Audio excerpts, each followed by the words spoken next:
Hey, let me ask you something. Do you brush your teeth every morning without thinking about it? Do you check your phone the moment you wake up? You do it without even trying, right?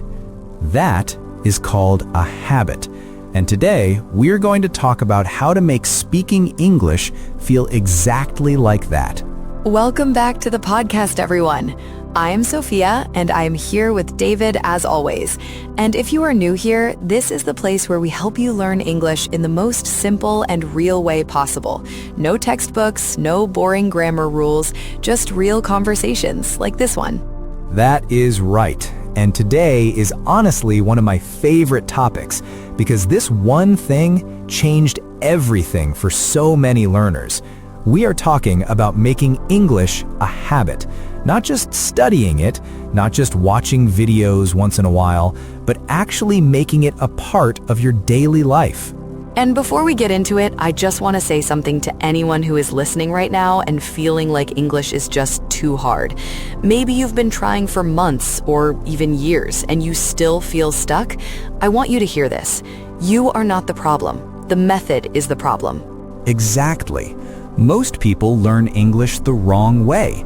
They study hard for a week, then they stop for 2 weeks, then they study again, then they stop again, and that cycle never gets you anywhere. It's like trying to build a muscle by going to the gym once a month. It just doesn't work that way. So what actually works, David? Let's get into it. Okay, so the first thing I want everyone to understand is this. Habits are built through repetition, not intensity. You do not need to study English for 5 hours on Sunday. What you need is 10 to 15 minutes every single day. That's it. Small, consistent, daily practice. And this is so important because your brain learns language through exposure and repetition. Every time you hear a word, every time you use it, your brain gets a little more comfortable with it. Over time, it starts to feel natural. And that's exactly what we want. We want English to feel natural to you. Think about it this way. When you were a child, you did not sit down and study your first language. You heard it around you every day.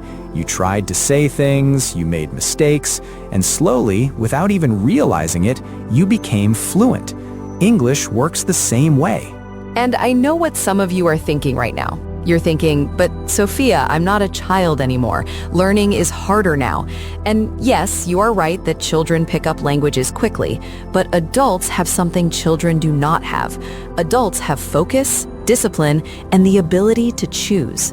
You can choose to listen to an English podcast on your way to work. You can choose to watch a short English video before bed. You can choose to speak one English sentence out loud every morning. These small choices, done every day, will change your life. I promise you that. I love that, David. And I think the key word there is choose, because a habit is a choice that you make every day until it stops feeling like a choice, until it just becomes what you do. Right. And let's talk about how to actually start, because a lot of people want to build a habit, but they don't know how to begin. And the biggest mistake people make is they try to do too much at once. They say, okay, starting tomorrow, I will study English for 2 hours every day. And then 2 days later, they give up. Start small. That's the golden rule. If you're a beginner, just commit to listening to 5 minutes of English every day. Just 5 minutes. You can do that. Maybe it's a short podcast clip, maybe it's a YouTube video, maybe it's a simple English conversation like this one right here. And once 5 minutes feels easy, you add 10, and then 15. You build it up slowly. The goal is not to do a lot in one day. The goal is to keep going every day. A little progress every day adds up to big results over time. Can I share something that really helped me when I was learning, David? Please go ahead. So when I was really trying to improve my English, I started something really simple. Every morning while I was making coffee or breakfast, I would just put on an English podcast or show in the background. I wasn't studying, I wasn't taking notes, I was just listening.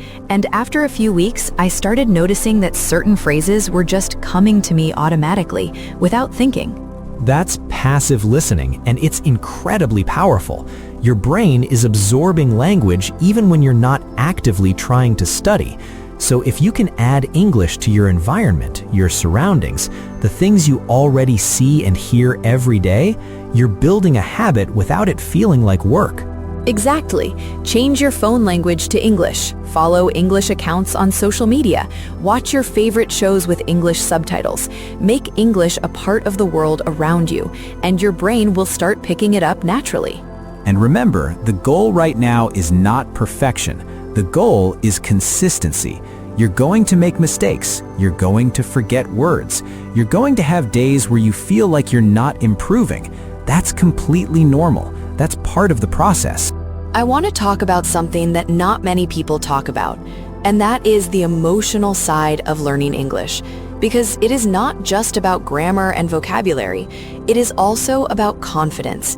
It is about believing that you actually can do this. That is such a good point, Sophia. And I think a lot of learners give up not because they are not smart enough, but because they start to feel embarrassed. They are afraid of making mistakes in front of others. They are afraid of sounding funny or wrong. And that fear becomes the biggest wall between them and fluency. And here's what I want you to remember. Every single person who speaks English fluently today made thousands of mistakes to get there. Every single one. There's no shortcut that skips the mistakes. The mistakes are the learning. The mistakes are how your brain figures out what is right. Think about a baby learning to walk. They fall down again and again, but they never look at themselves and say, "I'm just not a walking person. I give up." No, they get up and they try again. And one day, they're running. You need to have that same energy with English. And you know what I always tell people? The moment you stop being afraid of mistakes is the moment your English starts to grow the fastest. Because when you're not afraid, you start speaking more. You start trying more. You start taking more chances with the language. And that's where the real progress happens. So let's talk about speaking, because I think that's the part most learners avoid the most. A lot of people can understand English pretty well. They can read it, they can listen to it, but when it comes to opening their mouth and speaking, they freeze. Yes, and this is so common. And the reason it happens is simple. You have not practiced speaking enough. Reading and listening are passive skills. Speaking is an active skill, and you can only get better at it by actually doing it. There's no other way. So here's a simple habit you can start today. Talk to yourself in English. I know it sounds a little funny, but it works. When you wake up in the morning, describe what you were doing in English. I'm getting out of bed. I'm going to the bathroom. I'm making breakfast. Simple sentences. This is actually such a powerful exercise, David, because you're using English in real moments of your real life, and your brain starts to connect English words with real experiences and real feelings. That connection is what makes language stick in your memory. And if you want to take it a step further, record yourself speaking. Just take your phone, press record, and speak English for 1 minute about anything. Your day, something you watched, something you ate. Then listen back to it. You will hear where you are strong and where you need more practice. And I know listening to your own voice feels a little uncomfortable at first, but trust me, it is one of the best things you can do because you become your own teacher. You start hearing your own mistakes and you start correcting them naturally. Let's also talk about vocabulary, because I know a lot of learners feel like they don't know enough words, and they think they need to memorize hundreds of words before they can start speaking, but that's actually not true. Right. Studies show that knowing around 1,000 common words in English allows you to understand and communicate in most everyday situations. 1,000 words. That's not as scary as it sounds. And the best way to learn those words is not to memorize a list. It's to learn them in context. Learn words in sentences. Learn them in conversations. When you hear a new word in a podcast or a show, don't just look up the meaning. Look at how it's used in a sentence. Say the sentence out loud. Use it in your own sentence. That's how words become yours. And please do not try to learn 20 new words every day. That is too much. Pick 3 to 5 new words or phrases every day. Really understand them, really practice them, and use them as often as you can that day. Repetition is what makes things stick. Okay, so let's bring everything together because I want to leave you with something you can actually use starting today. We talked about consistency over intensity. We talked about adding English to your environment. We talked about speaking without fear and learning vocabulary in context. Now, let's turn all of that into a simple daily English habit plan. I love this. Go ahead, David. Okay, so here's a simple daily English habit that anyone can start tomorrow. In the morning, spend 5 to 10 minutes listening to English. It could be a podcast, a short video, anything. While you listen, just focus on understanding the general meaning. Don't stress about every single word. During the day, practice speaking to yourself. Describe what you're doing. Think in English. Talk through your plans in English. Even just a few sentences here and there will make a big difference. And if you learn one new word or phrase during the day, try to use it in a sentence before the day is over. And at night, before you sleep, spend 5 minutes reviewing. Think about what English you used today. Think about a new word you learned. You can even write a simple diary entry in English, just 2 or 3 sentences about your day. It doesn't have to be perfect, it just has to be honest. And if you do just those simple things every day, something amazing will start to happen. After 30 days, you'll feel a difference. After 60 days, the people around you will notice a difference. And after a year, you'll look back and you won't believe how far you've come. Because that's the truth about habits. They are slow in the beginning. You might not feel like anything is changing for the first few weeks, but don't stop. Because underneath the surface, your brain is working. Your brain is rewiring itself. Your brain is learning. And I want to end today with this. You chose to listen to this podcast today. You chose to spend this time on your English. That already tells me something about you. It tells me that you're serious. It tells me that you want this. And wanting it is the first and most important step.